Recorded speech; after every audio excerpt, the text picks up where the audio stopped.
शासनानशले अभि तस्मात् विराट जायत विराटो अधिभूतः श्रेयमङ्गलं देहः पार्वतीपतये शिव हर हर महादेव हर। श्रीमद्गुरु पंचाचार्य महाराज की जय। श्रीमद्जगद्गुरु डॉक्टर चंद्रशेखर शिवाचार्य महाराज की जय। जय मंगलम जय हर नमः पार्वती पतये शिव हर हर हर महादेव हर।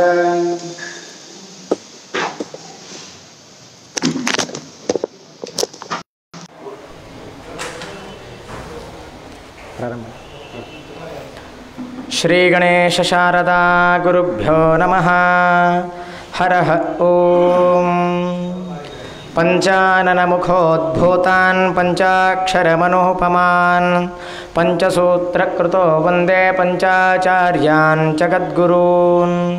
विश्वेशलिङ्गसम्भूतं विश्वविद्याविबोधकं विश्ववन्द्यं सदा वन्दे विश्वाराध्यं जगद्गुरुम्। गुरुर्ब्रह्मा गुरुर्विष्णुः गुरुर्देवो महेश्वरः गुरुः साक्षात् परब्रह्म तस्मै श्री गुरवे नमः। गुरवे सर्वलोकानां भिषजे भवरोगिणां निधये सर्वविद्यानां दक्षिणामूर्तये नमः।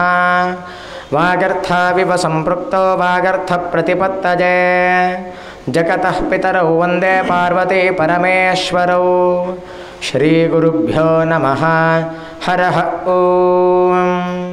ओम शन्नो मित्रः शं वरुणः शन्नो भवत्वर्यमा शन्न इन्द्रो बृहस्पतिः शन्नो विष्णुरुक्रमः। नमो ब्रह्मणे नमस्ते वायो त्वमेव प्रत्यक्षं ब्रह्मासि त्वमेव प्रत्यक्षं ब्रह्म वदिष्यामि ऋतं वदिष्यामि सत्यं वदिष्यामि तन्मामवतु तद्वक्तारमवतु अवतु माम् अवतु वक्तारम्। ओम शांति शांति शांतिः। श्री श्री श्री अष्टोत्तर सहस्र जगद्गुरुलिंगैक्य वीरभद्र शिवाचार्य महास्वामी विरचित शिव पंचविंशति लीलाशतकम्। अथ भिक्षाटन लीला।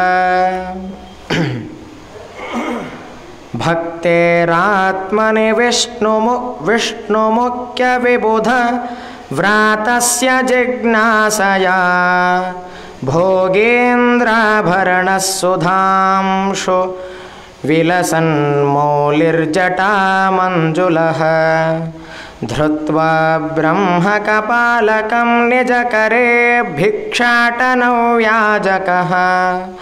शंभुः सुन्दरविग्रहः स्मरपतिर्लोकं प्रशस्ते पुरः। विश्वक्सेनमथात्र विष्णुभवनद्वारे निरोधोद्यतम् शूलाग्रं गमयंस्ततोऽन्तर्गतः शम्भुर्हरेः फालजैः रक्तौघे सुचिरस्तुतैरपि न संतृप्ते कपाले स्वयं तद्भक्त्या सुहितोऽनुगृह्यतमयात् स्वर्लोकपालं प्रति। भोगीन्द्रशोभिधृतसर्वमङ्गलो विभूतियुक्तो वृषभेशभासितः आत्मेव भातेन्द्रपुरेति शङ्करस्तां प्राविशत् द्रष्टुमिवात्तकौतुकः। गच्छन्तं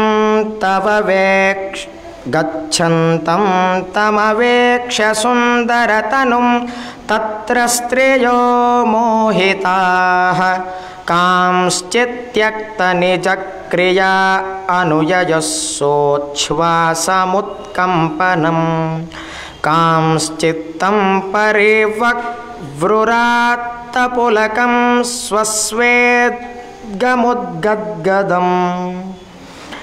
सस्वेदमुद्गद्गदं कांश्चित्तेन विभाषिरेयमपिताः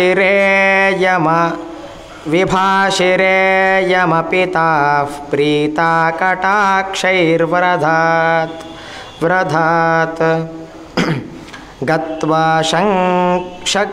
गत्वा शक्रगृहं समर्पयति सद्वस्तूनि भक्त्या हरौ शम्भुस्तं मुदितोऽनुगृह्य विनतं वह्निं तथानन्दयन् गत्वा संयमिनीं च नारकिगणान् सन्तार्य कालार्चितो धन्यानन्यदिगेश्वरान् विरचयन् प्रीतो हिमान्द्रिं ययौ दृष्ट्वा तत्र शिवं प्रविष्टमुटजं योगिस्त्रियो मोहिता भिक्षां भूरिवितीर्य तत्करजलस्पर्शात् प्रसूतात्मजाः जातास्तन्मुनयो वकर्ण्यपुरभिन् मायानभिघ्नाः क्रुधा शापं चिक्षिपुरीश्वरे शतमखो दम्बोलिमब्धौ यथा भूयस्तैः कलिताभिचारदहनाज्जातान् विभूष्योरगान् हत्वा व्याघ्रममुष्य चर्मकलयन् धृत्वा मृगं चायुधं गृह्णन्नर्चिरप्योह्यशक्तिमपि योपस्मारमूर्ध्वोपरे युक्तो भूतगणैर्ननर्तविपदं हन्यात् स भूतेश्वरः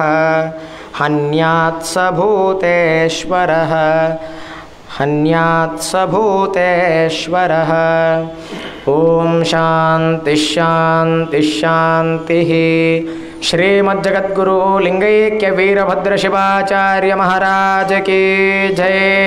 श्रीमद्जगद्गुरु डॉक्टर चंद्रशेखर शिवाचार्य महाराज की जय। हर नमः पार्वती पतये शिव हर हर महादेव।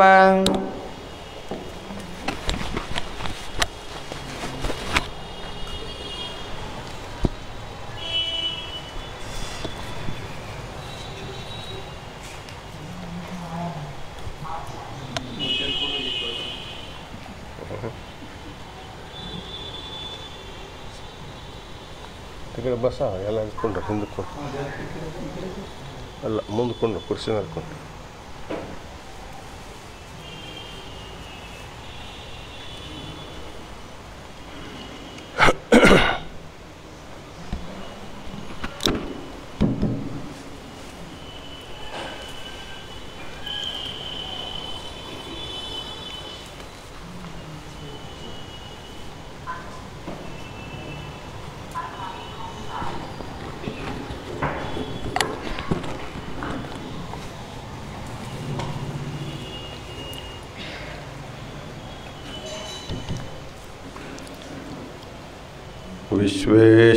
विश्वेशलिंगसंभूतं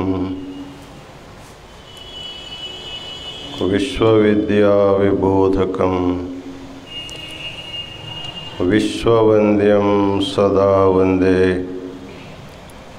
विश्वाराध्यं जगद्गुरुं।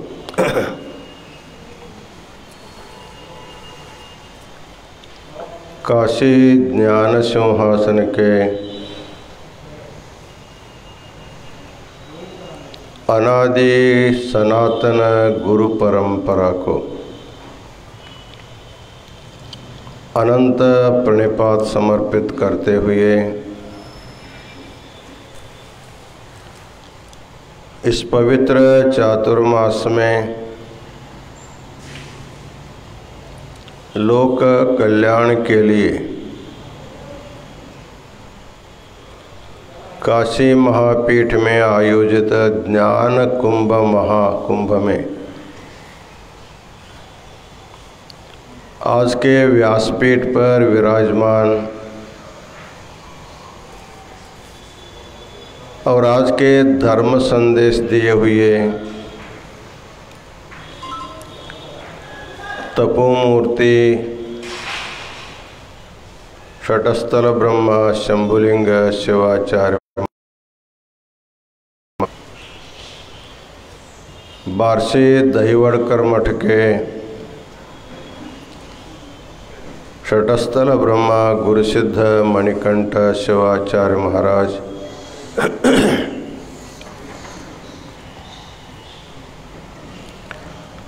काशी वीरशैव विद्वत संघ के समस्त विद्यार्थी गण, आज शंभुलिंग शिवाचार्य महाराज जी के जन्मदिन के उपलक्ष्य में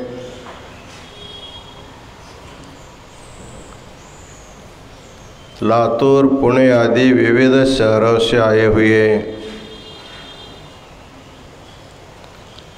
उनके समस्त सद्भक्तगण,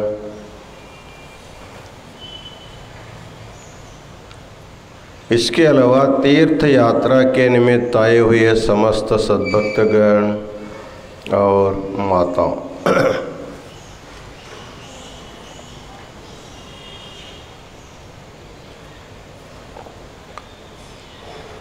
इस पवित्र चातुर्मास में ज्ञान महाकुंभ के द्वारा विविध प्रांत के विद्वान शिवाचार्य गण विविध विषयों के ऊपर और विविध भाषा में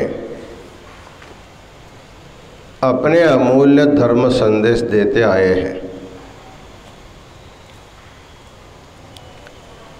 हम लोग इस काशी महापीठ में जगत गुरु वीरभद्र शिवाचार्य के द्वारा विरचित शिव पंचविंशति लीला शतकम के ऊपर अपना आशीर्वचन हम प्रारंभ किए हैं। आज मल्लिकार्जुन शास्त्री जी भगवान शिव जी के भिक्षाटन लीला के बारे में जो भी 7-8 श्लोक थे उनका सुंदर ढंग से उन्होंने पारायण किया है। ये भिक्षाटन लीला समाज के लिए बहुत बड़ा बोधप्रद लीला है।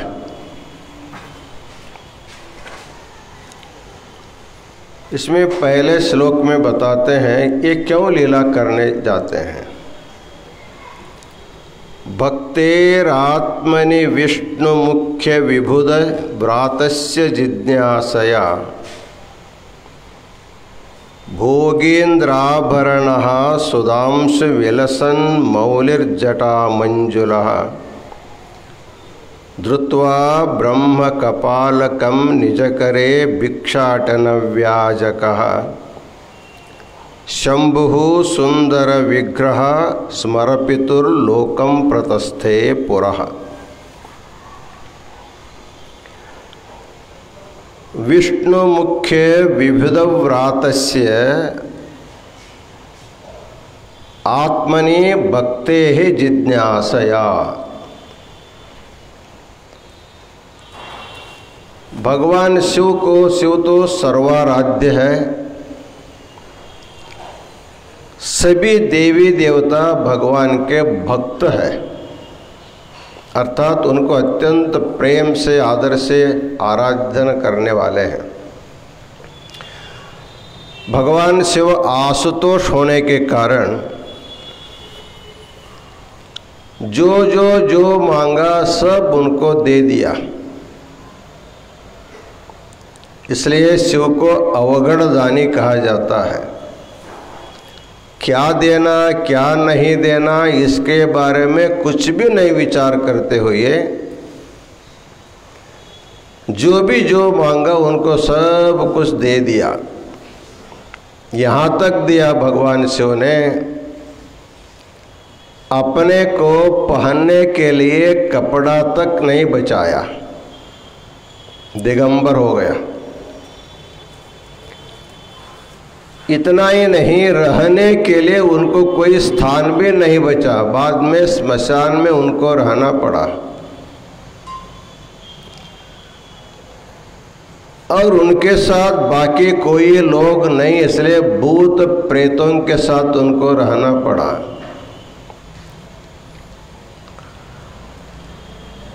ऐसे समस्त सर्वस्व को भक्तों को देने के बाद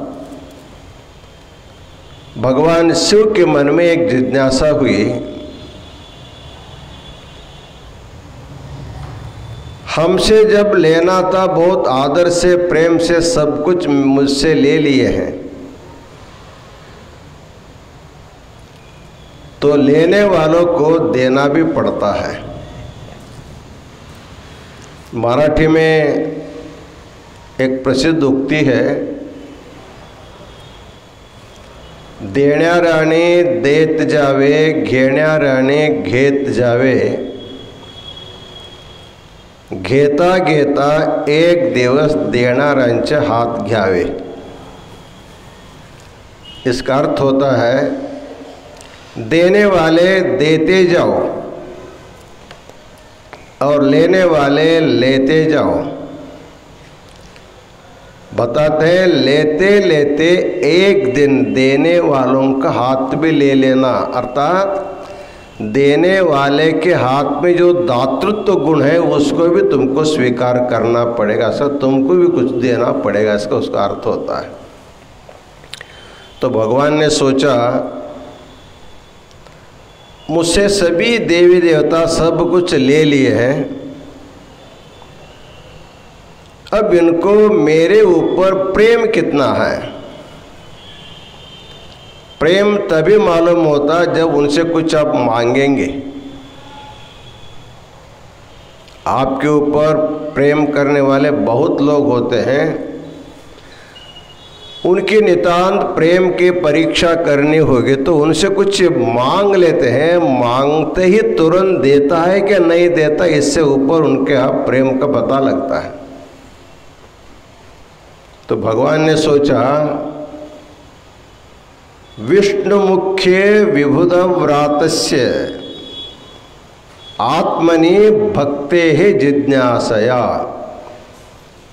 मेरे ऊपर ब्रह्मादि देवताओं की भक्ति कितनी है इसको जानने के लिए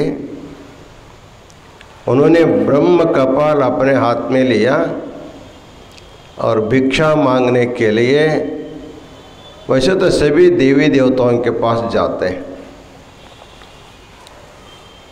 अर्थात भगवान जो सर्वस्व के स्वामी होने पर भी सबको सब कुछ देने के बाद भी उनके पास कुछ नहीं, ऐसा नहीं, उनके पास बहुत कुछ था। समुद्र से पानी कितना ही लेने पर भी पानी का कमतरता नहीं होती है। आपूर्यमाणम अचल प्रतिष्ठम कहते हैं। तो कितने पानी मेघ खींचने पर भी समुद्र का पानी कम नहीं होता, वैसे सभी देवी देवताओं को मनुष्यों को जो सब कुछ देने पर भी उनके पास कम नहीं है,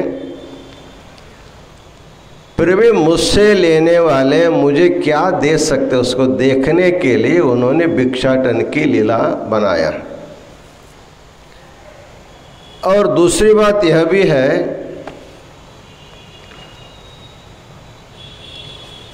जो भिक्षा मांगने आते हैं उनके प्रति लोगों के मन में हीन भावना नहीं होनी चाहिए।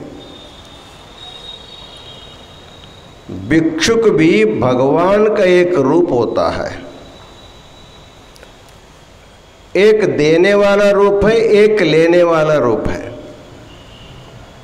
जब आपको देता है तभी भगवान है, जब आपसे कुछ मांगता है उसका एक दूसरा रूप है, उसको हम लोग दरिद्र नारायण कहते हैं। उसको भी नारायण ही है, वो हमसे कुछ मांगता है। इसलिए लेने वाला देने वाला दोनों भगवान का रूप ही है। देने वाला बड़ा, लेने वाला कम, ऐसा नहीं है।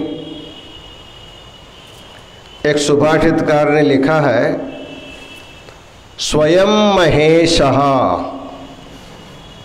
श्वशुरो नगेशः सखा धनेशः तनयो गणेशः तथापि भिक्षाटनमेव शंभोः बलीयसी केवलमीश्वरेच्छा। भगवान शिव जो है स्वयं महेश है, अर्थात सबका स्वामी। इसलिए उपनिषद कहते ईशावास्यमिदं सर्वं यत्किंच जगत्याम जगत तेन त्यक्तेन भुंजिथाः माघृदः कस्यचित् धनम। ये सारी जो सृष्टि है इसमें कौन भरा हुआ है? ईशावास्यम इदम सर्वम, इदम सर्वम जगत ईशावास्यम। संपूर्ण प्रपंच में भगवान शिव जो है भरा हुआ है, अर्थात उसमें उनका निवास है। जिसका निवास होता है वो स्थान उसी का होता है। जिस स्थान पर जो बैठा है उसी का मालक वही हो जाता है। इसलिए ईशावास्यम इदम सर्वम यत्किंच जगत्याम जगत, यत्किंचित भी जगह भगवान के द्वारा अवशिष्ट नहीं है, अर्थात संपूर्ण विश्व में भगवान व्याप्त है और भरा हुआ है। इसलिए कहता है स्वयं महेशः, भगवान शिव जो है महेश है, सबका स्वामी है। आगे बताते हैं श्वशुरो नगेशः, उसका जो ससुर है वो पर्वतराज नगेश है, वो भी श्रीमंत है, खुद श्रीमंत है और ससुर भी श्रीमंत है। सखा धनेशः, जो धन का अधिपति जो कुबेर है भगवान शिव का मित्र है।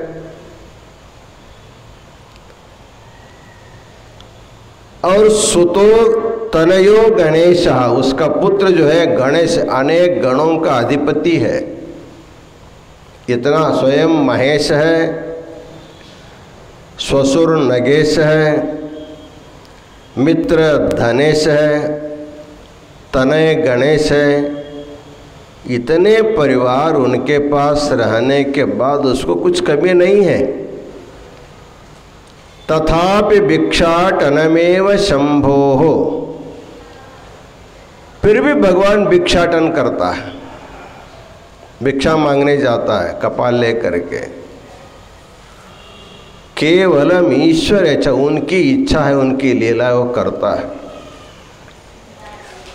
इसलिए इस लीला के द्वारा भगवान स्वयं भिक्षुक बन करके संसार को ये बोध दे रहा है कि भिक्षुक को तुच्छ मत समझिए। भिक्षुक भी मेरा ही स्वरूप है, मैं ही भिक्षुक के रूप में लोगों के पास आता हूँ। एक राज दरबार में एक बड़ा संस्कृत विद्वान राजा के पास कुछ मांगने आया। देखने के लिए विशाल काय, अच्छा वेशभूषा किया हुआ था। राज दरबार में आने के बाद उनका स्वागत हुआ और राजा ने पूछा उनसे, आप कहाँ से पधार रहे हैं, आप कहाँ से आ रहे हैं? उन्होंने कहा, महाराज मैं सीधा कैलाश से यहाँ आ रहा हूँ, कैलाश से आ रहा हूँ। तो कैलाश से आ रहे बोलने के बाद उनके मन में इच्छा हो, भगवान शिव कैसा है? जैसे कोई काशी से जाते हैं तो पूछते महाराज जी कैसे हैं, या किसी परिचित गांव से जाते हैं तो फलाना आदमी कैसे पूछते हैं ना, वैसे वो पूछा कैलाश से आ रहे हैं तो भगवान शिव कैसा है? उन्होंने बोला, अब शिव जी नहीं रहे। बोला, अरे नहीं रहे मतलब क्या हुआ? बहुत बड़ी घटना घट गई। तो पूछा क्या हुआ? अर्धम दानव वैरिणा गिरिजयाप्यर्धम शिवस्याकृतम। एक बार जब समुद्र का मंथन हो रहा था उस समय उससे अमृत निकला, अमृत कलश। तो अमृत को राक्षसों को न देने के विचार से विष्णु ने एक मोहिनी का रूप धारण किया और अमृत को छिपा छिपा करके देवों को पिलाया, लेकिन राक्षसों को नहीं दिया। ऐसे मोहिनी जब को अमृत पिलाने के बाद जब जा रही थी, उसको भगवान शिव ने देखा। तो वहाँ कवि कल्पना करता है, तो मोहिनी के ऊपर मोहित होने के बाद भगवान शिव ने अपना जो आधा शरीर था उनको दे दिया। अर्धम दानव वैरिणा, इसलिए भगवान शिव को एक हरिहरेश्वर नाम है। उनके आधा शरीर में हर है, आधा शरीर में हरि है। इन हरिहरों के द्वारा एक दिव्य संतति की उत्पत्ति होती है, उसका नाम स्वामी अय्यप्पा। जो अय्यप्पा स्वामी जो बोलते हैं वो हरिहर पुत्र है। तो भगवान शिव ने मोहिनी को अपना आधा शरीर दे दिया। गिरिजयाप्यर्धम शिवस्याहृतम। इधर पार्वती भी भगवान का आधा शरीर ले लिया। देखिए, एक आदमी को दो भागों में विभक्त करने के बाद एक भाग इनको एक भाग उनको देने, बचता क्या है? अर्धम दानव वैरिणा गिरिजयाप्यर्धम शिवस्याहृतम। भगवान शिव के आधा भाग को हरि ले लिया और आधा भाग पार्वती ने ले लिया।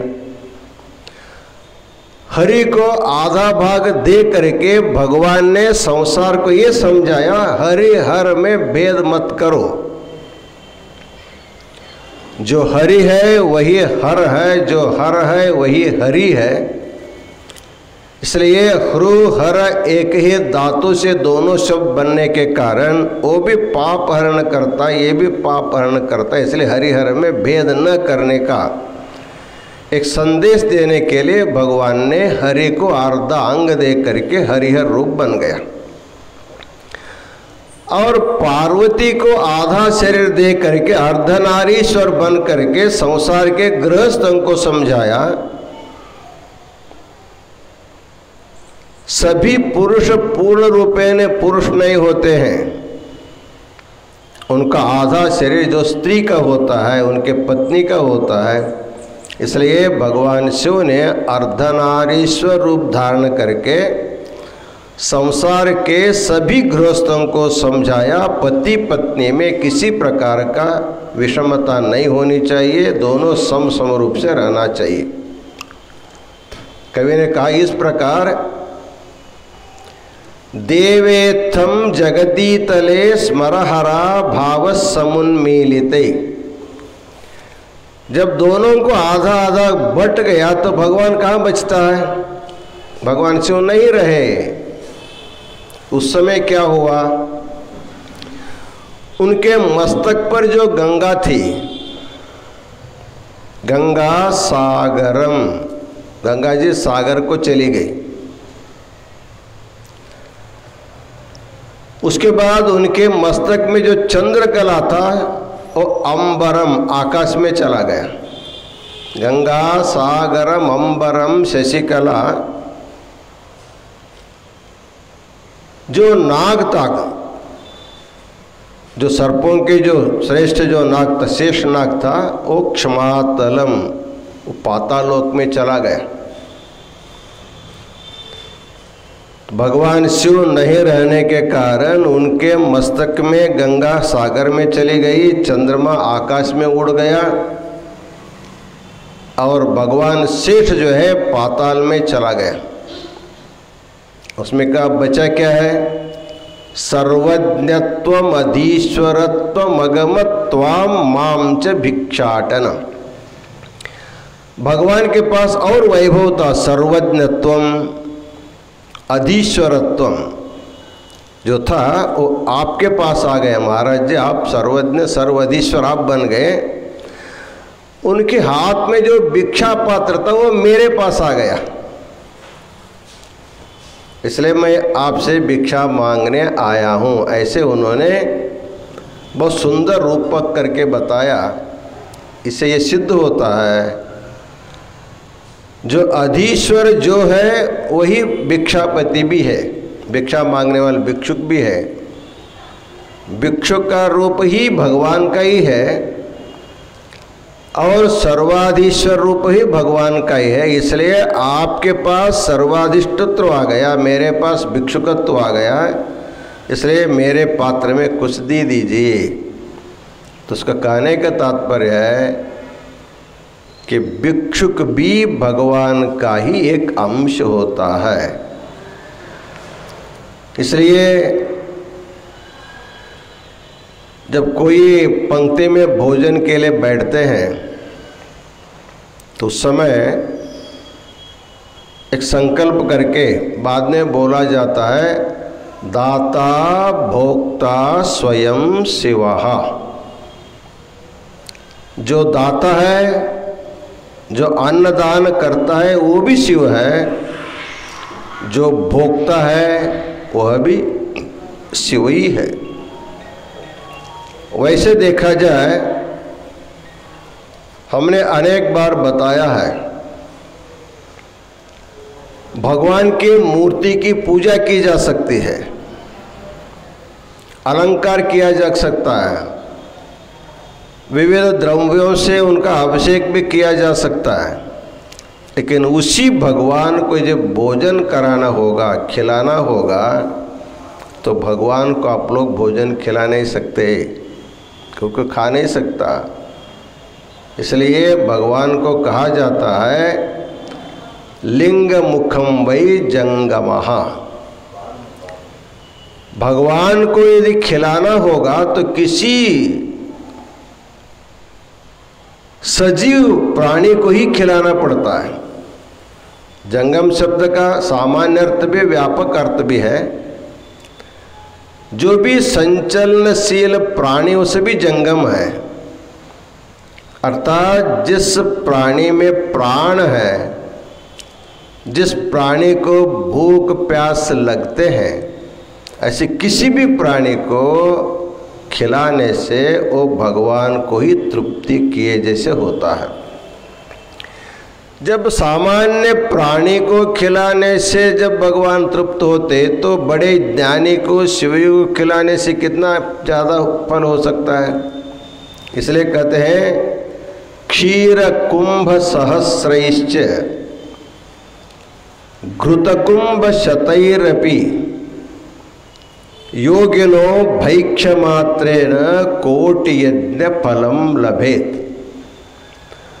बहुत से लोग बड़े बड़े यज्ञ करते हैं। यज्ञ के लिए हजारों घट दूध का भी उपयोग कर सकते हैं, सैकड़ों घट जो है घी का भी उपयोग करते हैं।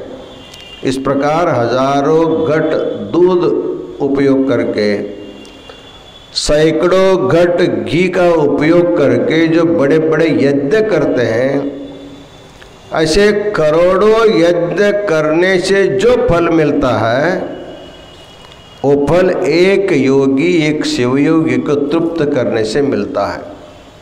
इसलिए यज्ञ याग की अपेक्षा सजीव भूखे व्यक्ति को तृप्त करने से ज़्यादा पुण्य बताया गया है। इसलिए सिद्धांत शिखामणि में कहा गया है कि शिवयोगिनी संतृप्ते तृप्तो भवति शंकरः तत्तृप्त्या तन्मयं विश्वं तृप्तिमेति चराचरम्। एक शिवयोगी को तृप्त करने से साक्षात भगवान तृप्त हो जाता है। जब भगवान तृप्त हो गया तो चराचर विश्व भी तृप्त हो जाते हैं। इसलिए हमारे देश में जो भी कार्यक्रम करते हैं, चाहे घर में विवाह आदि मांगलिक कार्यक्रम करते हो, या नया घर का गृह प्रवेश का कार्यक्रम करते हो, या बच्चे का जन्मदिन का कार्यक्रम करते हो, या तो विवाह का वार्षिक महोत्सव करते हो, या तो हमारे महाराज जी के जैसे जन्म दिनोत्सव भी हम लोग करते हैं। उस समय क्या करते हैं? उस समय पकवान बना करके ज़्यादा से ज़्यादा लोगों को खिलाने का प्रयत्न करते हैं। तो भगवान को तृप्त करना होगा तो भगवान के जो संतान है उसको तृप्त करने से भगवान खुद तृप्त हो जाते हैं। वैसे देखा जाए सभी माता पिता अपने संतान के ऊपर अधिक प्रेम करते हैं। एक जगह पर माता पिता भी बैठे हो, उनके एक छोटा सा बच्चा भी बैठा हो, आप उन माता पिताओं को कुछ न दे करके उस छोटे बच्चे को अपने पास ले करके उनको कुछ खिलाएंगे पिलाएंगे तो बच्चा तो खुश हो जाता है, लेकिन उनके माता पिता और ज़्यादा खुश हो जाते हैं। वैसे भगवान को सीधा सीधा खिलाना तो संभव नहीं है। सारी सृष्टि में रहने वाले जितने भी जीव जंतु हैं भगवान के संतान होने के कारण किसी न किसी निमित्त बना करके, चाहे शादी का निमित्त बनाओ, चाहे घर प्रवेश का निमित्त बनाओ, चाहे जन्मदिन का निमित्त बनाओ, कुछ न कुछ निमित्त बना करके रोज किसी न किसी को तृप्त करते रहेंगे तो भगवान सदा सदा के लिए तृप्त हो जाता है। इसलिए पंडित जी ने कहा भगवान का जो भिक्षाटन रूप है वो मुझे प्राप्त है और अधीश्वरत आपको प्राप्त है, इसलिए मुझे आप कुछ दे दीजिए। तो राजा तो बहुत खुश हो गया, होकर के उनको बहुत कुछ दे दिया। ऐसे प्रसंग आता है। तो कहने का तात्पर्य इतना है, भगवान का जो भिक्षाटन लीला, उन्होंने पहले विष्णु लोक में गया, वहाँ सबसे भिक्षा मांगा, सब लोगों ने भगवान को भिक्षा दे दिया। उसके बाद इंद्रलोक में गया, वहाँ से भिक्षा ले लिया।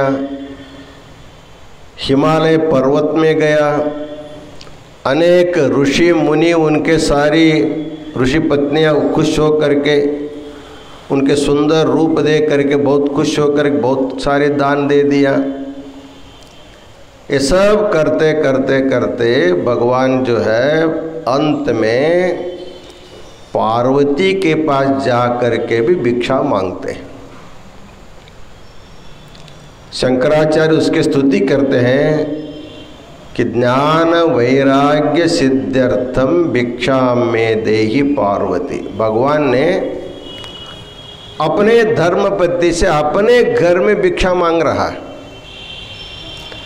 घर का मालिक होते हुए भी अपने धर्म पत्नी से भिक्षा मांगता है। ये बहुत बड़ा संसार के लिए प्रशिक्षण है। हर एक आदमी के घर में एक अन्नपूर्णा होती है, चाहे माँ के रूप में होती हो, चाहे पत्नी के रूप में होती हो, चाहे बेटी के रूप में होती हो, चाहे बहू के रूप में होती हो। जो भी आपके घर में आपके लिए अत्यंत प्रेम से आदर से खाना बना करके आपको जो खिलाती है तो आपके लिए अन्नपूर्णा का ही स्वरूप माना जाता है। इसलिए भगवान ने कहा कि तुम घर में जा करके उनके ऊपर हक मत बनाओ। क्या बनाया, कैसे बनाया, ले आओ, ऐसे नहीं बोलना उनको। उनके सामने जा करके भिक्षा मांगना।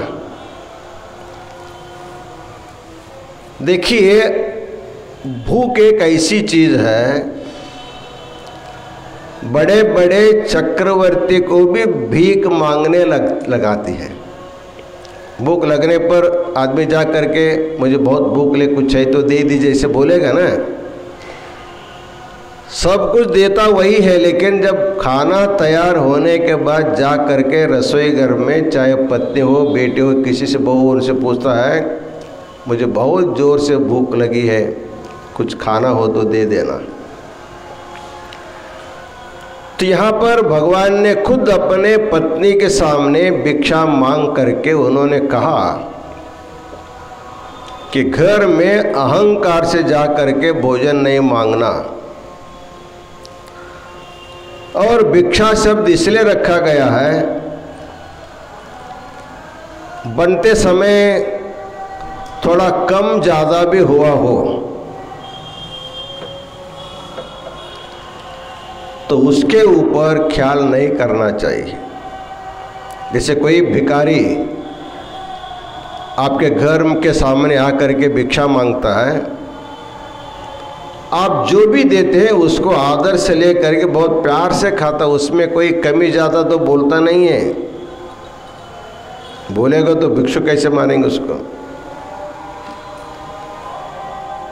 जैसे वो प्रेम से खाता है ना, वैसे हर एक घर में बना हुआ खाना को अन्नपूर्णा का प्रसाद मान करके, नमक कम ज़्यादा हुआ हो, तीता कम ज़्यादा हुआ, उसको कुछ भी न बोलते हुए प्रेम से आदर से उसको अपने इष्टलिंग को नैवेद्य दिखा करके बहुत प्यार से प्रेम से उसको स्वीकार करना चाहिए। अन्न में भिक्षान्न भाव करने का उद्देश्य इतना है, शंकराचार्य जी कहते हैं भिक्षौषधम भुज्यताम। भिक्षा जो है भंवरों का एक प्रकार का औषध होता है। अन्न हम क्यों खाते हैं? शरीर में शक्ति बढ़ा करके, किसी के साथ झगड़ा लगने के लिए अन्न नहीं खाने का। अन्न खाने का उद्देश्य है हम जीवित रहें एक। उसके बाद जब तक हम जीवित रहेंगे तब तक हमारे मन में वैराग्य की भावना होनी चाहिए। हमारे मन में आशा की आतुरता नहीं बढ़नी चाहिए। ठीक है, जो भी मिलेगा उसमें समाधान से रहने की एक अलम बुद्धि होनी चाहिए। इसलिए अन्न को भिक्षान्न मान करके सेवन करने से आपको अभिमान नहीं होगा और उसमें प्रसाद बुद्धि होने के कारण आपके मन में प्रसन्नता हो जाएगी। प्रसादस्तु प्रसन्नता।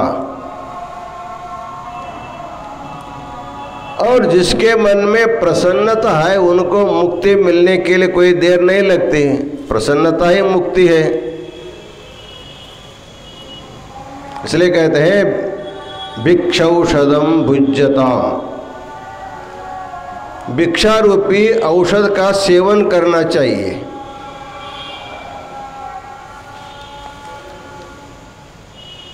तो इस प्रकार हमारे ही घर के अन्न को मेरा करके अभिमान अहंकार न करते हुए ये भगवान का प्रसाद, अन्नपूर्णा का प्रसाद समझ करके थाली में लेना, लेने के बाद उसमें कुछ भी नहीं छोड़ना।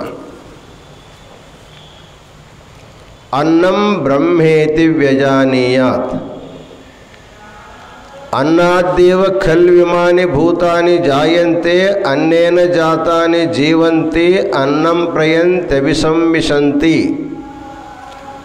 तस्माद् विजिज्ञासस्व अन्नं ब्रह्मेति।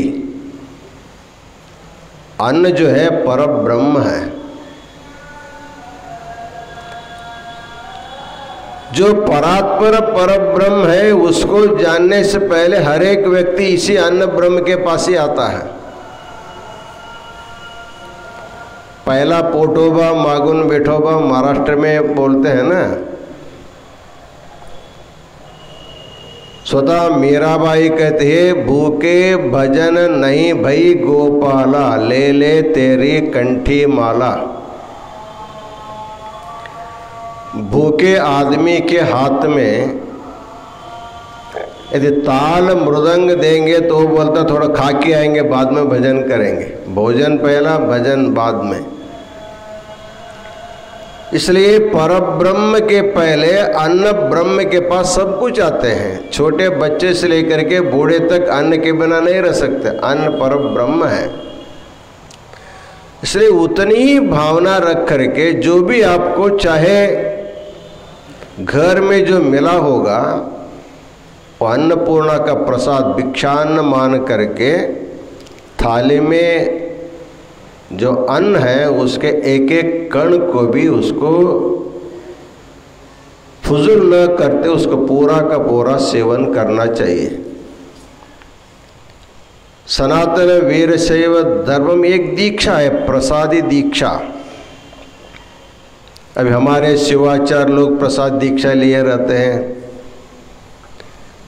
पहले जमाने में ऐसे भक्त लोग भी होते थे, इतना आचार विचार करने वाले, प्रसाद दीक्षा लेने वाले भक्त भी होते थे। बहुत ही कठिन व्रत होता है वो। जहाँ पर स्नान पूजा करते वहीं उसका प्रसाद लेना है। थाली में एक भी अन्न का कण नहीं छोड़ना है। एक बार जो अपने थाली में परोस देते हैं, एक बार भगवान को नैवेद्य दिखाने के बाद आपको जो चाहिए था, जो पहले परोसा है उसी को ले सकते हैं, नया पदार्थ नहीं ले सकते, क्योंकि भगवान को नैवेद्य नहीं दिखाया गया है। ऐसे निष्ठा से उसका व्रत पालन होता है। एक गांव में दो दंपति रहे, उसमें पति प्रसादी दीक्षा लिया था। गुरुजी ने उनको बहुत कड़क उपाय बताया था, उसका निष्ठा से वो पालन करता रहा। जब भोजन करने के लिए बैठते थे, अपने थाली के बगल में एक सुई ले करके बैठते थे। वो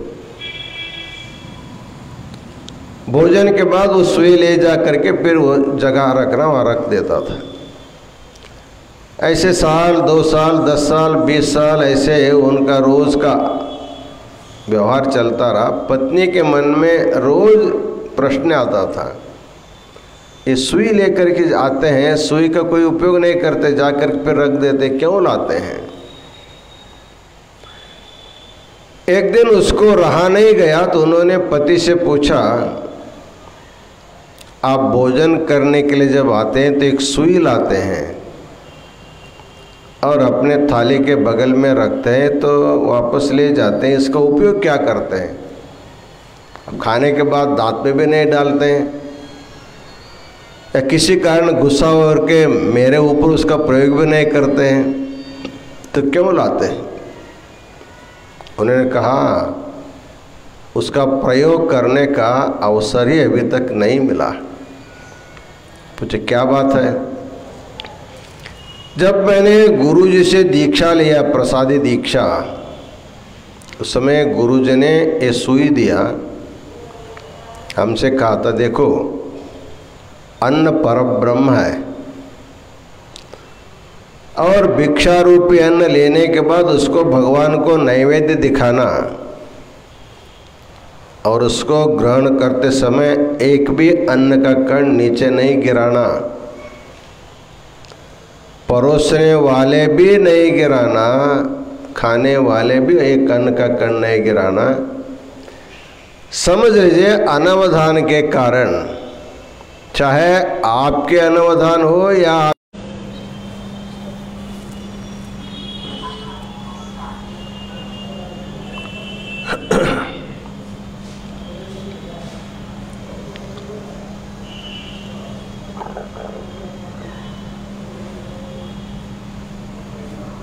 सिखाते हैं, उसको कहा जाता है ब्रह्म यज्ञ, अध्यापनम ब्रह्म यज्ञ, विद्यादान।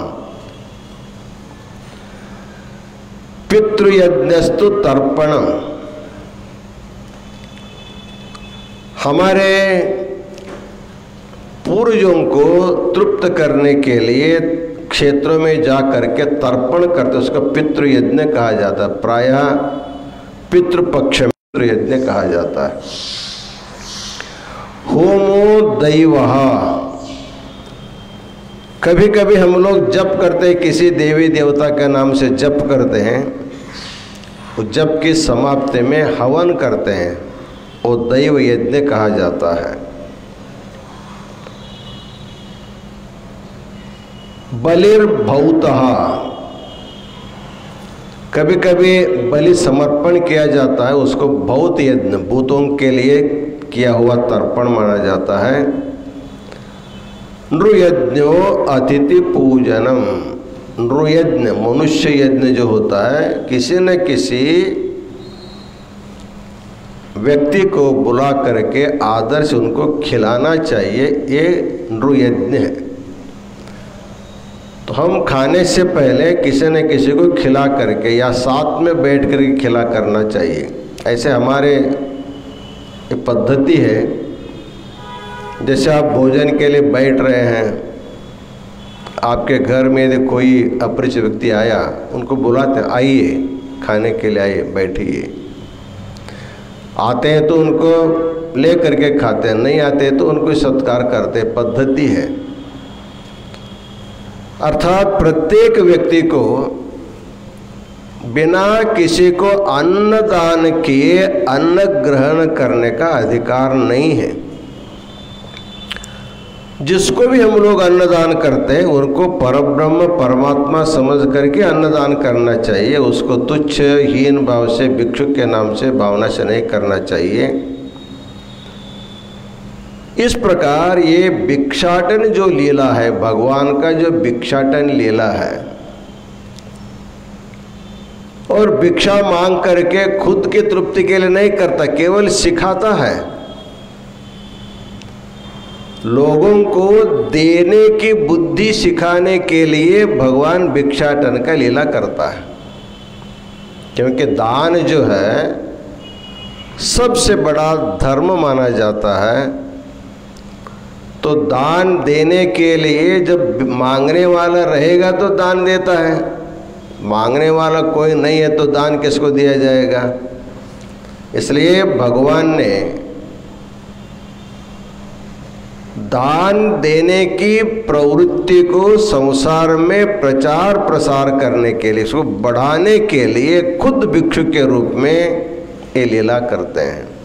इसलिए संसार में कहा कि दान में कम कलव युग, इस कलयुग में तप करना जप करना ये संभव नहीं है। फिर भी अपने शक्ति सामर्थ्य के अनुसार योग्य पात्र में सत्पात्र में दान करने से आपको बड़ा पुण्य भी मिल सकता है और आपके मन उदार होता है, उदार होता है। दान करने से जब व्यक्ति ये किसी को देता है तो उसके साथ उसका समरसता हो जाती है। इस प्रकार संसार में रहने वाले व्यक्ति के मन में उदार भाव के बिना वो व्यक्ति का उद्धार नहीं हो सकता, उसको आत्मज्ञान नहीं हो सकता। जो कंजूस है, जो किसी को कुछ भी नहीं देता, वो कभी मुक्त भी नहीं हो सकता, क्योंकि आत्मवत् सर्वभूतेषु यपश्यति स पंडितः। अपने जैसे दूसरों को देखने की जो बुद्धि है उसी से आत्मज्ञान हो जाता है। तो दूसरों के दुख को, दर्द को समझ करके दान देने का जो सामर्थ्य है, इसको बढ़ावा देने के लिए, इसलिए कहते हैं गृहम गृहम अटन भिक्षु शिक्षते न तो याच्यते अदत्वा मादृशो माँ भूहु दत्वा च त्वादृशो भव। हर एक घर में भिक्षा मांगने के लिए जो भिक्षुक आता है वो केवल मांगने नहीं आता है, वो कुछ हमको बोध करने के लिए, प्रशिक्षित करने के लिए आता है। वो क्या बोध करता है? देखो, मैं भी पिछले जन्म में आपके जैसे बड़ा श्रीमंत था, लेकिन उस समय मैं किसी को कुछ नहीं देने के कारण इस समय दरिद्र होकर के जन्म लिया हूँ।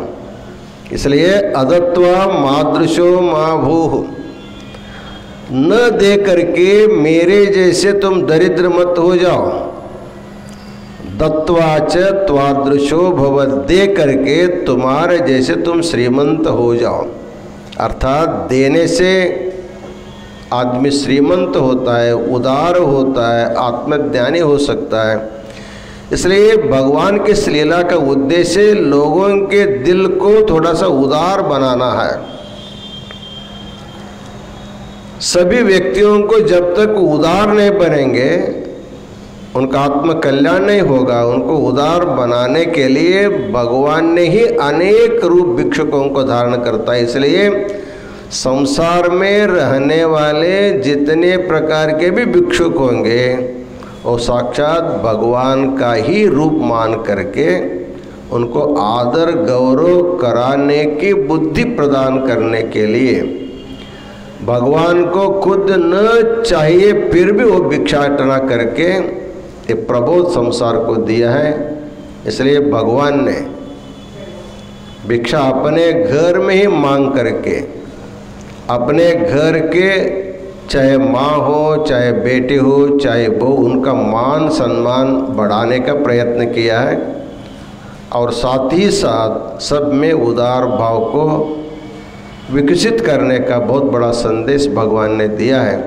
इसलिए भिक्षाटन लीला, भगवान की जो लीला है, प्रत्येक लीला में कुछ न कुछ तत्व प्रपंच को देता है। इस भिक्षाटन लीला के द्वारा भिक्षु को भी भगवान समझो और आपके पास जो कुछ भी होगा उसको किसी को दिए बिना स्वयं उपभोग मत करो। तेन त्यक्तेन भुंजीथाः, जो तो भी तुम उपभोग करोगे उसको कम से कम भगवान को नैवेद्य दिखाओ, किसी को खिला करके लेना। अत्यंत उत्तम संस्कृति जो है भारतीय संस्कृति भगवान के भिक्षाटन लीला के द्वारा सर्वत्र प्रसिद्ध हो गई है। तो इन्हीं वचनों के साथ इस भिक्षाटन लीला का आशीर्वचन पूर्ण करते हैं। आज एक विशेष कार्यक्रम हमारे शंभुलिंग शिवाचार्य महाराज महाराज जी हर श्रावण मास में एकादशी के दिन इनका जन्म हुआ है। श्रावण शुद्ध एकादशी, इसको पुत्रदा एकादशी भी कहा जाता है। देखिए इनकी माता कितना भाग्यशाली होगी। जिस एकादशी के दिन भगवान ने पुत्र प्रदान करता है, पुत्र का आशीर्वाद देता है, उसी दिन महाराज जी का जन्म हुआ है।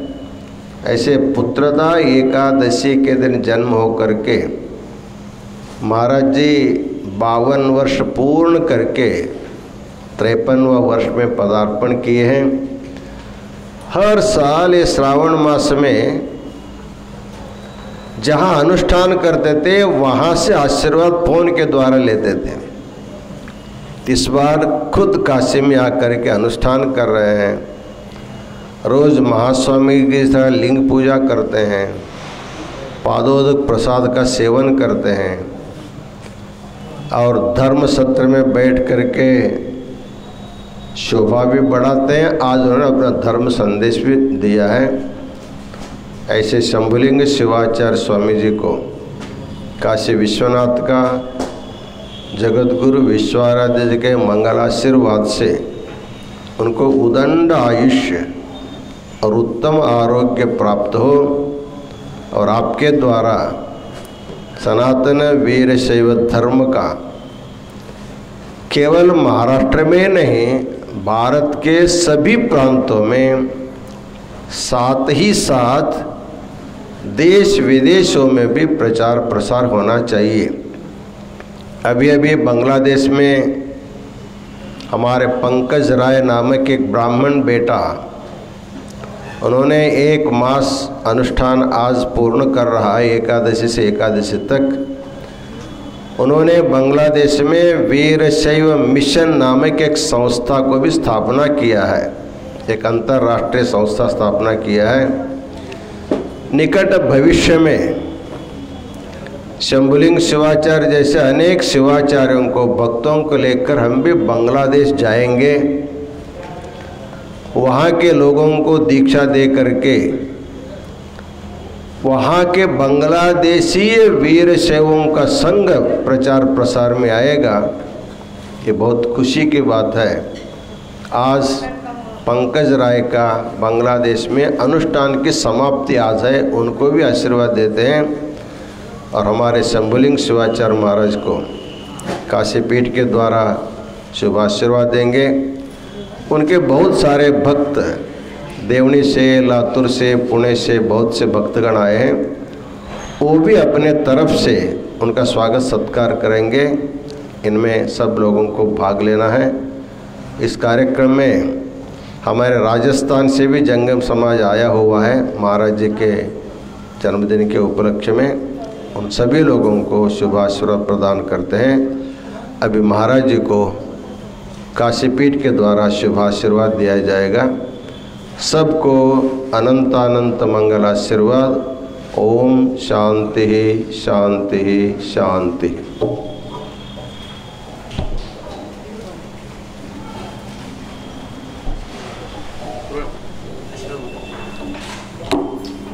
हर ओम। भद्रं कर्णेभिः शृणुयामदेवाः, भद्रं पश्येमाक्षभिर्यजत्राः, स्थिरैरङ्गैस्तुष्टुवागुंसस्तनूभिः व्यशेमदेवहितं यदायुः। द्रविणोदाद्रविणसस्तुरस्य द्रविणोदास्सनरस्य प्रजंसत, द्रविणोदा वीरपतिमिषन्नो द्रविणोधारासते दीर्घमायुः।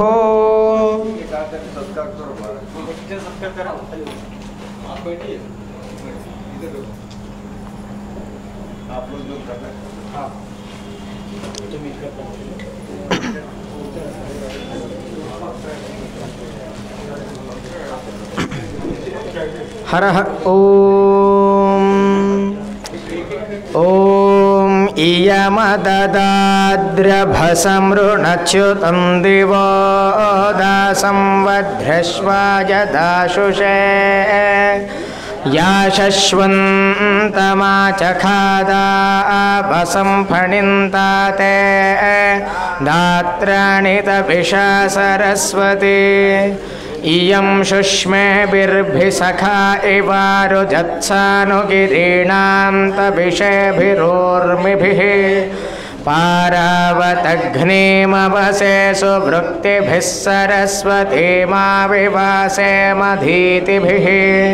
सरस्वती देवनितो निबर्हय प्रजां विश्वस्य वृषयस्य माजिनः, उत क्षितिभ्यो वनेरविन्दो विषमेभ्यो अस्रवो वाजिनीवती प्रणो देवी सरस्वती वाजेभिर्वाजिनीवती धीनामभित्र्यवत् यस्त्वा देवी सरस्वत्युपब्रूते धने हिते इन्द्रं न वृत्रतूर्ये त्वं देवी सरस्वत्यवाजेषु वाजिनी रदा पूषे वसनिम् उतस्या नः सरस्वती घोरा हिरण्यवर्णैः वृत्रघ्नीवस्ति सुस्तुतिम् यस्या अनन्तो अहृतस्त्वेषश्च रिष्णुरर्णवः अमश्चरतिरोरुवत् सा नो विश्व अतिद्विषस्वश्रूरन्या ऋतावरे अतन्नहे एव सूर्यः उत नः प्रिया प्रियासु सप्तस्वसासु जुष्टा सरस्वती स्तोभ्याभूत अपप्रुषे पार्थिवान्युरतो अन्तरिक्षं सरस्वती निदस्पात् त्रिशधस्था सप्तधातुः पञ्चजाता वर्धयन्ति वाजे वाजे हव्याभूत प्रजामहिम्ना महिना सुचकिते द्युम्नेभिरन्या अपसामपस्तमा रथ इव बृहति बिभ्वने कृतोपस्तुत्यातिकितुषा सरस्वती सरस्वत्यभिनोने शिवस्योमापस्फरीः पजसामान आधक जुषस्वनः सख्यावेश्या च मात्वत्क्षेत्राण्यरणानि जन्मा महादेव्यै च विद्महे ब्रह्मपत्न्यै च धीमहि तन्नो वाणी प्रचोदयात्। हरः ॐ कद्रुद्राज प्रचेतसे मेढुष्टमाजतव्यसे ओचे मशन्तमगुं हृदे यथा नो अदितिः करत्पश्वेन्नृभ्यो यथा गवे यथा तोकाय रुद्रियम् यथा नो मित्रो वरुणो यथा रुद्रश्चिकेतति यथा विश्वे सजोषसः गाथपतिं मेधपतिं रुद्रं जलाशभेषजं तच्छय्योः सुम्नमीमहे यः शुक्र इव सूर्यो हिरण्यबिभरोचसे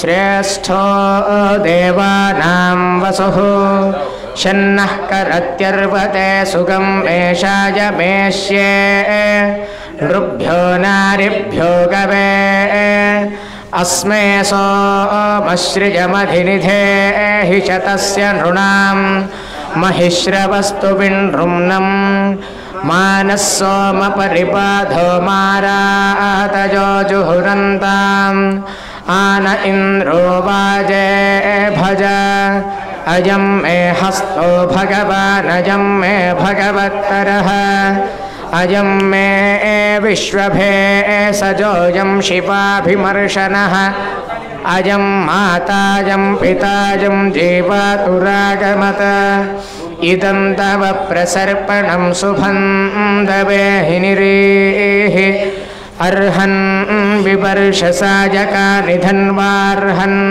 निष्कम्यजतं विश्वरूपम् अर्हन् निदं दजसे विश्वमभ्वं नभा ओजेयो रुद्रत्वदस्ते तत्पुरुषाय विद्महे महादेवाय धीमहि तन्नो दन्ति प्रचोदयात्। ॐ शान्ति शान्ति शान्तिः। ॐ भद्रं कर्णेभिः शृणुयाम देवाः